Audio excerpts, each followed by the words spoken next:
നീറ്റിൻ്റെ examination കഴിഞ്ഞു, ഇനി റിസൾട്ടിന് വേണ്ടിയുള്ള വെയിറ്റിംഗ് ആണല്ലോ. ഇൻ ബിറ്റ്വീൻ പലതരത്തിലുള്ള ചർച്ചകൾ നടക്കുന്നുണ്ട്. നീറ്റിൻ്റെ all India quota cut off എത്രയായിരിക്കും, അതായത് ഏറ്റവും മാർക്ക് കുറഞ്ഞിട്ട് നമുക്ക് MBBSൻ്റെ സീറ്റ് കിട്ടാനായിട്ടുള്ള ചാൻസസ് എന്താണ്, ദെൻ ഏതൊക്കെ കോളേജസിലാണ് നമുക്ക് അഡ്മിഷൻ കിട്ടാനായിട്ടുള്ള ചാൻസ് ഉള്ളത്, അങ്ങനെയുള്ള ഒരുപാട് ചർച്ചകൾ നടക്കുന്നുണ്ട്. സോ എനിഹൗ നീറ്റിൻ്റെ ചരിത്രത്തിൽ തന്നെ ഏറ്റവും കുറഞ്ഞ കട്ട് ഓഫിൽ നിന്നായിരിക്കും ഇത്തവണ അഡ്മിഷൻ പോകാനായിട്ട് പോകുന്നത് എന്ന കാര്യത്തിൽ വേറെ സംശയമൊന്നും വേണ്ട. നമ്മൾ ഇന്ന് ഈ വീഡിയോയിൽ നോക്കാനായിട്ട് പോകുന്നതെന്ന് പറഞ്ഞു കഴിഞ്ഞാൽ കഴിഞ്ഞ ഒരു 2 വർഷം, അതായത് 2023-ലും 2024-ലും ഓരോ കാറ്റഗറിയിലും ഏറ്റവും കുറഞ്ഞ റാങ്കിൽ നിന്ന് അഡ്മിഷൻ അയക്കുന്ന സ്റ്റുഡൻറ്റിൻ്റെ റാങ്ക് എന്താണ്, ഈ വർഷം ഏത് റാങ്ക് വരെയൊക്കെ പോകാനായിട്ടുള്ള സാധ്യതയുണ്ട്, ദെൻ ഒരു എക്സ്പെക്റ്റഡ് ആയിട്ടുള്ള മാർക്ക് എത്ര ഉണ്ട് എങ്കിലും നമുക്ക് ഓൾ ഓവർ ഇന്ത്യ നമുക്ക് ഓൾ ഇന്ത്യ കോട്ടയിൽ അഡ്മിഷൻ കിട്ടാനായിട്ട് ചാൻസ് ഉണ്ട് എന്നുള്ളൊരു കാര്യമൊക്കെയാണ് നമ്മൾ മെയിനായിട്ട് നോക്കാനായിട്ട് പോകുന്നത്. സോ ഇതിലോട്ട് പോകുന്നതിന് മുമ്പ് ബേസിക്കലി നമ്മൾ മനസ്സിലാക്കേണ്ട 1-2 കാര്യങ്ങൾ നിങ്ങളായിട്ട് ഡിസ്കസ് ചെയ്യാനായിട്ട് ഞാൻ ആഗ്രഹിക്കുന്നുണ്ട്. നമ്മൾ നോർമലി ഈ ഒരു ഓൾ ഇന്ത്യ കോട്ട 15% സീറ്റ് എന്ന ഒരു സംഭവമാണ് നമ്മളിങ്ങനെ പറഞ്ഞ് ശീലിക്കുകയും കേൾക്കുകയൊക്കെ ചെയ്തിട്ടുള്ളത്. അപ്പോൾ നമ്മൾ ഈ നോക്കുന്ന റാങ്ക് എന്ന് പറഞ്ഞു കഴിഞ്ഞാൽ ഈ ഓൾ ഇന്ത്യ കോട്ടയുടെ 15% സീറ്റ്സിൻ്റെത് മാത്രമാണോ എന്ന് ചോദിച്ചാൽ ഒരിക്കലുമല്ല. അങ്ങനെ നിങ്ങൾ ചിന്തിക്കരുത്. കാര്യം ഓൾ ഇന്ത്യ കോട്ട കൗൺസിലിംഗ് നടത്തുന്നതെന്ന് പറഞ്ഞു കഴിഞ്ഞാൽ മെഡിക്കൽ കൗൺസിലിംഗ് കമ്മിറ്റിയാണ്, MCC ആണ് ഓൾ ഇന്ത്യ കോട്ട കൗൺസിലിംഗ് നടത്തുന്നത്. സോ MCC നടത്തുന്ന കൗൺസിലിങ്ങിൽ ഗവൺമെൻറ് കോളേജസിൽ ഏറ്റവും ലാസ്റ്റ് റാങ്കിൽ നിന്ന് പോയിരിക്കുന്ന സ്റ്റുഡൻറ്റിൻ്റെ ഡീറ്റെയിൽസാണ് ഇതിനകത്തുള്ളത്. അപ്പോൾ ഇതിനകത്ത് നമ്മുടെ സ്റ്റേറ്റുകളിലുള്ള കോളേജുകളിലെ 15% സീറ്റ്സ് മാത്രമല്ല വരുന്നത്. ഇതിനകത്ത് നമ്മുടെ എയിംസ് വരുന്നുണ്ട്, ജിപ്മർ വരുന്നുണ്ട്, അത്തരത്തിലുള്ള എല്ലാ ഇൻസ്റ്റിറ്റ്യൂട്ടുകളും MCCയുടെ അണ്ടറിലാണ് വരുന്നത്. ഓക്കെ, സോ അതെല്ലാം ചേർന്ന് കൊണ്ടുള്ള കൗൺസിലിങ്ങിൻ്റെ റാങ്കിൻ്റെ ഡീറ്റെയിൽസാണ് ഇതിനകത്ത് പറഞ്ഞേക്കുന്നത്. 2023-ലെ 2024-ലെയും ആ കൗൺസിലിങ്ങിൻ്റെ ഡീറ്റെയിൽസാണിത്. ദെൻ 2025-ലെ ഒരു പ്രഡിക്ഷൻ ഏതുവരെ പോകാം എന്നുള്ളൊരു കാര്യം കൂടിയാണ് പറഞ്ഞേക്കുന്നത്. സോ ഇതിൽ നമ്മൾ നോക്കുന്ന സമയത്തെന്ന് പറഞ്ഞു കഴിഞ്ഞാൽ ഓരോ വർഷത്തിലും റാങ്കിൻ്റെ അളവ് ഉയർന്നു പോകുന്നതായിട്ട് കാണാനായിട്ട് സാധിക്കും. പക്ഷേങ്കിൽ നമ്മൾ 2023-ൽ നിന്ന് നമ്മൾ 2024-ലോട്ട് പോകുന്ന സമയത്ത് മാർക്ക് നോക്കിക്കഴിഞ്ഞു കഴിഞ്ഞാൽ ഏകദേശം ഒരു 50 മാർക്കിൻ്റെ ഡിഫറൻസിലാണ് എന്ത് ചെയ്തേക്കുന്നത്. ജനറൽ കാറ്റഗറിയും OBCയും 2023-ൽ നിന്ന് 2024-ലോട്ട് പോകുമ്പോൾ മാർക്ക് കൂടുതലായിട്ട് വേണ്ടി വന്നു, പക്ഷേ റാങ്ക് കുറഞ്ഞു.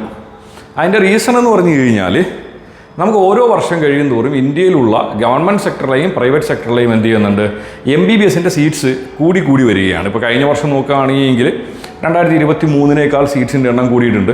ഇത്തവണ ഗവൺമെൻറ് സെക്ടറിൽ മാത്രം 4000 MBBS സീറ്റ്സ് കൂടാനായിട്ട് പോവുകയാണ്. ഓക്കെ, അപ്പോൾ 4000 MBBS സീറ്റ് ഗവൺമെൻറ് സെക്ടറിൽ നമ്മൾ സ്റ്റേറ്റ് വൈസ് ടോട്ടലായിട്ട് കൂടുമ്പോൾ 600 സീറ്റ് ഓൾ ഇന്ത്യക്കകത്ത് എന്താവും, അഡീഷണൽ ആയിട്ട് ആഡാവും. 4000-ൻ്റെ 15% എന്ന് പറയുമ്പോൾ 600 സീറ്റ് ഓൾ ഇന്ത്യ കോട്ടയ്ക്കകത്ത് അഡീഷണൽ ആയിട്ട് ആഡാവും.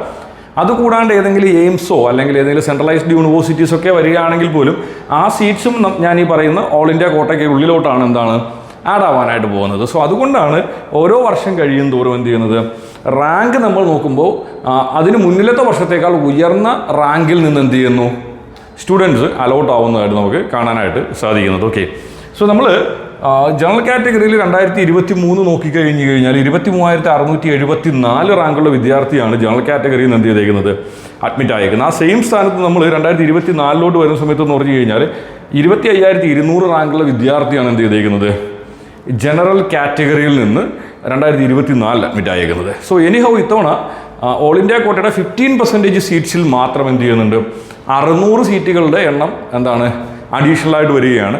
അത് കൂടാണ്ട് എന്തെങ്കിലും സെൻട്രലൈസ്ഡ് ആയിട്ടുള്ള ഇൻസ്റ്റിറ്റ്യൂട്ടുകൾ വരികയാണെങ്കിൽ അതിൻ്റെ 100% സീറ്റ്സ് ഇതിനകത്തോട്ട് തന്നെയാണ് ആഡാവാനായിട്ട് പോകുന്നത്. സോ ഈ ഒരു ആസ്പെക്ട്സ് ഒക്കെ വെച്ച് നമ്മൾ നോക്കുന്ന സമയത്ത് എനിഹൗ നമ്മുടെ 2025-ലെ ജനറൽ കാറ്റഗറി സ്റ്റുഡൻസിൻ്റെ കട്ട് ഓഫ് പോകാനായിട്ട് ചാൻസ് ഉള്ളതെന്ന് പറഞ്ഞു കഴിഞ്ഞാൽ അപ് ടു 27,000 വരെ, മാക്സിമം ഒരു 27,000 വരെയൊക്കെ പോകാനായിട്ടുള്ള ചാൻസാണ് കാണുന്നത്.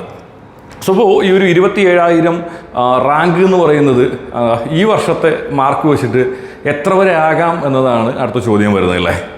നമ്മൾ കഴിഞ്ഞ വർഷത്തെ 2024-ലെ കൗൺസിലിംഗ് നോക്കുകയാണെങ്കിൽ 652 മാർക്കായിരുന്നു ഏറ്റവും ലാസ്റ്റ് റാങ്ക് പോയേക്കുന്നത്. ഈ വർഷം അത് നോക്കുന്ന സമയത്ത് എന്ന് പറഞ്ഞാൽ അത് മേ ബി 500 മാർക്ക് വരെ ആവാനായിട്ടുള്ള സാധ്യത കാണുന്നുണ്ട്. കാര്യം നീറ്റിൻ്റെ ചരിത്രത്തിൽ തന്നെ ഏറ്റവും ടഫായിട്ടുള്ള വർഷമായിരുന്നു അത്. ഓക്കെ, ദെൻ നമ്മളിപ്പോൾ ജനറൽ കാറ്റഗറിയിലോട്ട് വരുന്ന സമയത്ത് എന്ന് പറഞ്ഞു കഴിഞ്ഞാൽ 2023-ൽ 23,675 ആയിരുന്നു ലാസ്റ്റ് റാങ്ക്. അത് 2024-ലോട്ട് വന്നപ്പോൾ 25,212-ലോട്ട് വന്നിട്ടുണ്ടായിരുന്നു. 2024-ൽ ഈ പറയുന്ന 25,200 ജനറൽ കാറ്റഗറി, 25,212 OBCയുടെയും മാർക്ക് വന്നിട്ട് സെയിം മാർക്കായിരുന്നു. 652 മാർക്ക് തന്നെയായിരുന്നു 2 കാറ്റഗറിയിലും എന്താണ് ലാസ്റ്റ് മാർക്കായിട്ട് പോയിട്ടുണ്ടായിരുന്നത്. സോ ഈ വർഷവും എന്താണ് ഒരു OBC എടുക്കുന്ന സമയത്തായാലും ഒരു ലാസ്റ്റ് റാങ്ക് അപ് ടു ഒരു 27,000 വരെയൊക്കെ പോകാനായിട്ടുള്ള ചാൻസ് ആണുള്ളത്. അതിൽ കൂടുതലോട്ട് പോകാനായിട്ടുള്ള ചാൻസ് വളരെ വളരെ കുറവാണ്. അപ് ടു 27,000 വരെയൊക്കെ കിട്ടാനായിട്ടുള്ള ചാൻസ് ഉണ്ട്. ഇനി നമ്മളിത് എക്കണോമിക്കലി എന്താണ് വീക്കർ സെക്ഷനിലോട്ട് വരുന്ന സമയത്ത് EWC കാറ്റഗറിയിലോട്ട് വരുന്ന സമയത്ത് എന്ന് പറഞ്ഞാൽ 2023 റാങ്ക് എന്ന് പറഞ്ഞു കഴിഞ്ഞാൽ 25,013 ആയിരുന്നു. 25,013 2023 റാങ്കും 2024 അത് 27,899 ആയിരുന്നു 2024 വരുന്ന സമയത്ത്. സോ 2025 അപ് ടു മാക്സിമം ഒരു 29,000 വരെയൊക്കെ എന്താണ് പോകാനായിട്ടുള്ള ചാൻസ് ഉണ്ട്. അതായത് ഇപ്പം നമ്മൾ കഴിഞ്ഞ വർഷമായിട്ട് കമ്പയർ ചെയ്യുന്ന സമയത്ത് എന്ന് പറഞ്ഞാൽ ഒരു 1000 റാങ്ക് കൂടെയൊക്കെ എന്താണ് EWS കാറ്റഗറിയിൽ കൂടുതലായിട്ട് പോകാനായിട്ടുള്ള ചാൻസ് ഉണ്ട്. ആ സെയിം കേസ് നമ്മൾ എന്താണ് SC കാറ്റഗറിയിലോട്ട് വരുന്ന സമയത്ത് എന്ന് പറഞ്ഞാൽ 1,29,158 ആയിരുന്നു 2023. 2024 വരുന്ന സമയത്ത് എന്ന് പറഞ്ഞാൽ 1,39,193 ആയിരുന്നു 2024 റാങ്ക്. സോ ഈ വർഷം ഒരു എന്താണ് അപ് ടു 1.5 ലക്ഷം വരെയൊക്കെ എന്താണ് SC കാറ്റഗറിയിലുള്ള വിദ്യാർത്ഥികൾക്ക് അഡ്മിഷൻ കിട്ടാനായിട്ടുള്ള ചാൻസ് ഉണ്ട്. ഇനി നമ്മളത് ST കാറ്റഗറിയിലോട്ട് വരുന്ന സമയത്ത് എന്ന് പറഞ്ഞാൽ 1,69,088 ആയിരുന്നു 2023. അത് നമ്മൾ 2024 വരുന്ന സമയത്ത് എന്ന് പറഞ്ഞാൽ 1,68,883 ആണ്. ഓക്കെ, സോ ഇതൊരു 1,85,000 വരെയൊക്കെ 2025 പോകാനായിട്ടുള്ള ചാൻസ് ഉണ്ട്. ഓക്കെ, സോ ഞാനീ പറയുന്നതെന്ന് പറഞ്ഞു കഴിഞ്ഞാൽ നമ്മുടെ കാറ്റഗറി റാങ്കോ ബാക്കിയുള്ള കാര്യങ്ങളോ ഒന്നും തന്നെയല്ല, നമ്മുടെ ഓൾ ഇന്ത്യ കോട്ടയുടെ എന്താണ് ജനറൽ റാങ്ക് ലിസ്റ്റിൽ നിന്ന് എങ്ങനെയാണ് അഡ്മിഷൻ കിട്ടാനായിട്ടുള്ള ചാൻസ് എന്നാണ് പറയുന്നത്. ഓക്കെ, സോ ഈ വർഷത്തെ ഒരു സേഫ് സോൺ കട്ട് ഓഫ് ഏകദേശം ഒരു 500 റേഞ്ചൊക്കെ ഉണ്ടെങ്കിൽ ഒരു സേഫ് സോൺ കട്ട് ഓഫ് ആണ് എന്ന് നമുക്ക് പറയാനായിട്ട് സാധിക്കും. കാര്യം നീറ്റിൻ്റെ ചരിത്രത്തിൽ ഏറ്റവും ടഫായിട്ടുള്ളൊരു വർഷമായിരുന്നു. സോ അതുകൊണ്ട് തന്നെ സ്റ്റുഡൻസ് ഒന്നും ടെൻഷൻ അടിക്കേണ്ട കാര്യമില്ല, just wait for the result. So MCCയുടെ ആപ്ലിക്കേഷൻ വരുന്ന സമയത്ത് നമുക്ക് എന്ത് ചെയ്യാൻ പറ്റും, ഓൾ ഇന്ത്യ കോട്ടയുടെ ആപ്ലിക്കേഷൻ കൊടുക്കാനായിട്ട് സാധിക്കും. സോ വൺസ് ആപ്ലിക്കേഷൻ ഓപ്പൺ ആവുന്ന സമയത്തും അത് കൂടാണ്ട് നീറ്റുമായി ബന്ധപ്പെട്ടുള്ള പുതിയ അപ്ഡേറ്റ്സുമായിട്ടുള്ള വീഡിയോസൊക്കെ നമ്മൾ അപ്ലോഡ് ചെയ്യുന്നുണ്ടാവും.